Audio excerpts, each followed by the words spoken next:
Ikinatuwa ng mga magsasaka sa pamosong pasyalan na strawberry field sa La Trinidad, Benguet ang pagtitiyak ni DPWH Secretary Vince Dizon na pagsasaayos ng mga drainage at desilting ng Bolo Creek upang masolusyonan ang matagal nilang problema na pagbaha tuwing malakas ang ulan. Anila, marami ng proyekto ang isinagawa sa naturang lugar ngunit hindi nasolusyonan ang suliranin sa pagbaha. Isa si Pong sa mga magsasaka na umaasa sa ipinangako ng kalihim.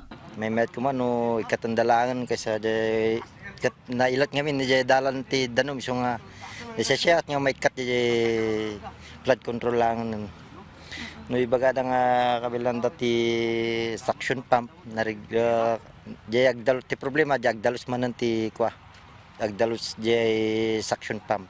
Sa pagbisita ng kalihim sa naturang lugar, siniguro niya ang dredging sa Bolo Creek at Balili River, pagkakaroon ng floodgate at pag-deploy ng mga mobile pumps sa darating na buwan ng Setyembre. Ang iiwasan natin yung pag-backflow ng tubig from Bolo Creek into the strawberry fields, strawberry farm. No?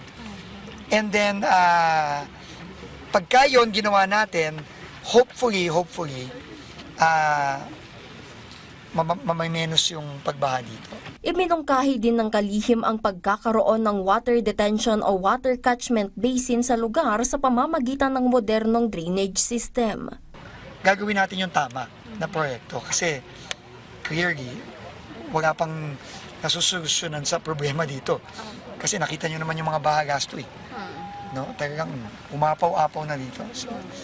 So dahan-dahan. No? So it's a complicated problem but we'll just have to find solutions to it.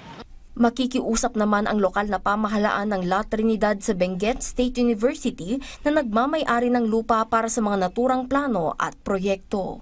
Jezreel Kate Lapizar para sa Bayan.